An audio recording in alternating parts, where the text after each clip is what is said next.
देश के प्रधानमंत्री नरेंद्र मोदी जी ने ठाना है कि देश में चहुमुखी विकास करना है। इसी तारतम्य को लेकर छत्तीसगढ़ में भी अनेक प्रकार के विकास के कार्य जोर शोर से किए जा रहे हैं। वहीं बात करें रेलवे विभाग की, तो रेलवे में रायगढ़ में चौथी लाइन का शुभारंभ भी चंद दिनों में होने को है। इसी प्रकार आज देखने को मिला कि रायगढ़ में कैबिनेट मंत्री छत्तीसगढ़ के ओपी चौधरी और रायगढ़ बिलासपुर डिवीजन के डीआरएम सहित अनेक रेलवे के अधिकारी रायगढ़ पर उपस्थित हुए और मास्टर प्लान रखकर विचार किया गया कि रायगढ़ का विकास किस तरह किया जा सकता है। हम देख सकते हैं कि इस वेन से पहले ओपी चौधरी और जीएम उतर रहे हैं और हाथ में मास्टर प्लान भी मौजूद है।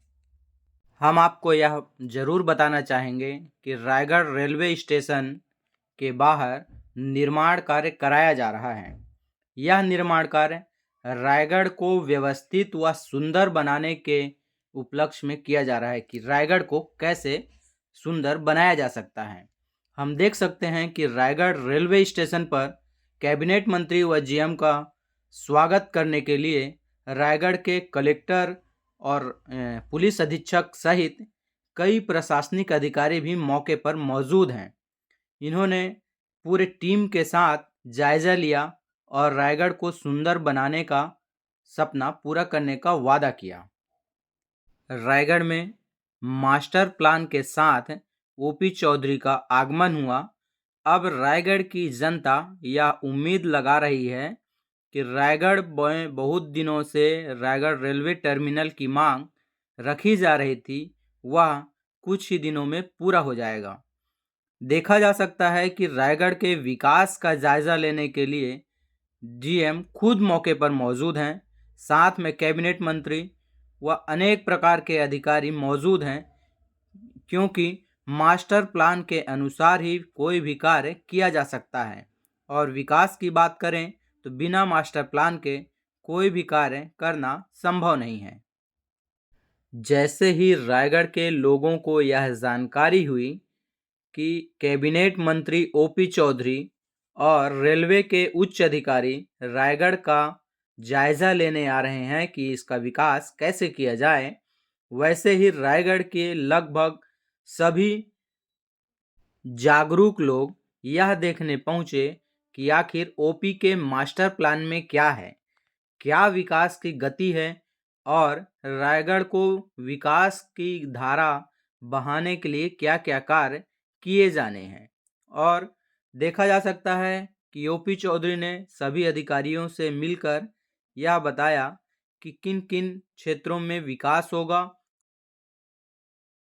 मोदी जी के नेतृत्व में पूरे देश में आदरणीय अश्विनी वैष्णव जी नरेंद्र मोदी जी दोनों के मेहनत से पूरे देश में रेलवे सेक्टर में बहुत बड़ा रिवॉल्यूशन, एक क्रांति हो रही है और रायगढ़ में भी उसका अधिकतम लाभ मिल सके, इसके लिए डीआरएम साहब और उनकी पूरी टीम यहाँ पे आज आई हुई है और इस रेलवे स्टेशन का पूरा रिनोवेशन और अन्य अनेक समाधानों पर यहाँ पर कौन कौन सी लाइनें चल रही हैं, उन लाइनों को कैसे गति को तेज किया जाए, आगे भविष्य में यहाँ से ज़्यादा ट्रेनें कैसे संचालित की जा सके, इन सभी विषयों पर विस्तार से अध्ययन कर रहे हैं और उसका डीप स्टडी करने के लिए आगे भविष्य की योजनाओं को एक नए विजन, नए रोड मैप के साथ आगे बढ़ाने के लिए आज पूरी रेलवे की टीम आई है और हमारे पूरे रायगढ़ वासियों के लिए सौभाग्य। एक बड़ी रिक्वायरमेंट है कि स्टेशन के पीछे तरफ गेट खुलना चाहिए, पीछे रेलवे स्टेशन में और गेट खोलना, टिकट काउंटर खोलना, यहाँ जितनी लाइनें बन रही चल निर्माणाधीन है उनको पूरा करना, रेलवे स्टेशन को अत्याधुनिक मॉडर्न स्वरूप दे करके यात्रियों को सुविधा पहुंचाना, इन सारे अन्य और इसके अलावा अन्य अनेक विकल्पों पर भी काम हो रहा है। समय आने पर धीरे धीरे आप लोगों को बताएंगे। चौधरी जी, कांग्रेस आरोप लगाती है लेट लतीफी काफी हो रही ट्रेनों की, लेट लतीफी को लेकर कोई डिसीजन हो रहा है क्या? 60 साल में कांग्रेस ने अधोसंरचना विकास के लिए कोई काम नहीं किया। आज चौथी लाइन बन रही है, नए लाइनें बन रही हैं, नए रेलवे स्टेशनों का निर्माण हो रहा है। तो जब हम कोई इलाज कराते हैं तो थोड़े समय के लिए दर्द होता है, तो हमारे भविष्य के सुविधाओं के विस्तार के लिए इस कष्ट को सहने की मैं अपील करता हूँ। और वो जो भी थोड़ा बहुत लेट हो रहा है, जितनी भी चीज़ें हो रही वो भी जल्द ही ठीक कर क्या लगता है आने वाले टाइम में सबसे बढ़िया स्टेशन होगा एयरपोर्ट की तर्ज पे? रायगढ़ का रेलवे स्टेशन बहुत अच्छे तरीके से विकसित होने जा रहा है। बहुत जल्द आप लोगों को नया स्वरूप में रायगढ़ का सीधी रेल सेवा नहीं है अयोध्या के लिए यहाँ से रायगढ़ से, और जिनको कर्मकांड के जाना पड़ता है वो तकलीफ होती है, पर लंबी मांग है। उन सारे विकल्पों पर तभी हम काम कर पाएंगे जब जो रेलवे की आवाजाही वो स्मूथ हो सके। इसके लिए भारत सरकार ने मोदी जी और अश्विनी वैष्णव जी के नेतृत्व के कार्यों से जो कोरबा से पेंड्रा लाइन को जोड़ने का काम और अन्य अनेक अल्टरनेटिव मार्गों को जोड़ने का काम किया जा रहा है, उससे ट्रेन की जो डेंसिटी है रिलीज आउट होगी और यहाँ से अनेकों ट्रेन भविष्य में चालू होगा। भविष्य में जंक्शन भी बनेगा। जो रेल कॉरिडोर बना है, यात्री दलों की मांगे की जा रही है, पैसेंजर ट्रेन के लिए वहाँ पे स्टॉपेज तो बन गए हैं लेकिन ट्रेनें स्टार्ट नहीं हुई है, बड़ी मांग। सारे विकल्पों पर लगातार हम प्रयास कर रहे हैं, लगातार प्रयास कर रहे हैं और इसीलिए ये लॉन्ग टर्म स्ट्रेटजी का हिस्सा है कि जैसे मान लो मैंने उदाहरण दिया कोरबा पेंड्रा रोड चालू हो जाए, कोरबा पेंड्रा रोड चालू होगा तो ईज आउट हो पाएगा। जो ट्रेन अभी कोरबा से चांपा से बिलासपुर रूट से जाती है, इसी तरह से रायगढ़ से भी अनेक रूट पहुँचते जा रहे हैं, तो धर्मजयगढ़ की तरफ से कोरबा को कनेक्ट किया जा रहा है, तो ये सब कनेक्ट हो पाएंगे तो ईज आउट हो पाएगा, तब हम ज़्यादा से ज़्यादा ट्रेन चालू। भविष्य में जंक्शन बनेगा रायगढ़? सारे विकल्पों पर ज़्यादा से ज़्यादा काम कराने का काम यहाँ पर प्रयास किया जा रहा है। कांग्रेस ने पिछले 20-30 सालों में जो नहीं किया, आने वाले 3-4 सालों में आपको जंक्शन बनेगा भैया?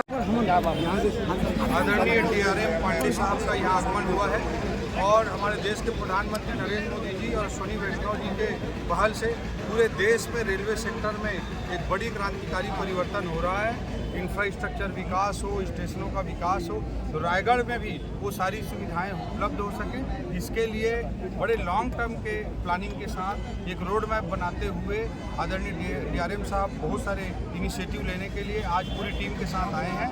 हम उनका स्वागत करते हैं और सब लोग मिल करके रायगढ़ के रेलवे व्यवस्था को बेहतर से बेहतर बनाने का काम करते हैं। सर, ट्रेनों की लेट लतीफ़ी को लेकर कांग्रेस सवाल उठा रही है। कांग्रेस ने 50 सालों में कुछ किया नहीं, आप सब जानते हैं। आज अधोसंरचना विकास के लिए, चौथी लाइन के लिए, इस नए इंफ्रास्ट्रक्चर विकास के लिए, रेलवे स्टेशनों के मॉडर्नाइजेशन के लिए सब तरह से काम अभी आज हो रहा है रेलवे में। तो जब हम कोई इलाज कराते हैं तो टेम्परेरी थोड़ा सा दर्द सहना पड़ता है, तो मैं सभी यात्रियों से माफ़ी मांगते हुए कहता हूं कि कुछ दिन के इलाज के रूप में इसे स्वीकार करें। आने वाले समय में रेलवे में जो आमूलचूल परिवर्तन हो रहा है उसके कारण रायगढ़ को भी बहुत कुछ सुविधाएं आने वाले वर्षों में मिलेंगी। रायगढ़ की रेलवे कॉलोनी असुरक्षित है। सारे अल्टरनेटिव रूट पर, स्टेशन पर, सभी रायगढ़ की रेलवे कॉलोनियाँ, खरसिया स्टेशन पर, सब पर जो 20-30 सालों में कोई काम नहीं हुआ, वो काम आपको 2 सालों के अंदर देखने को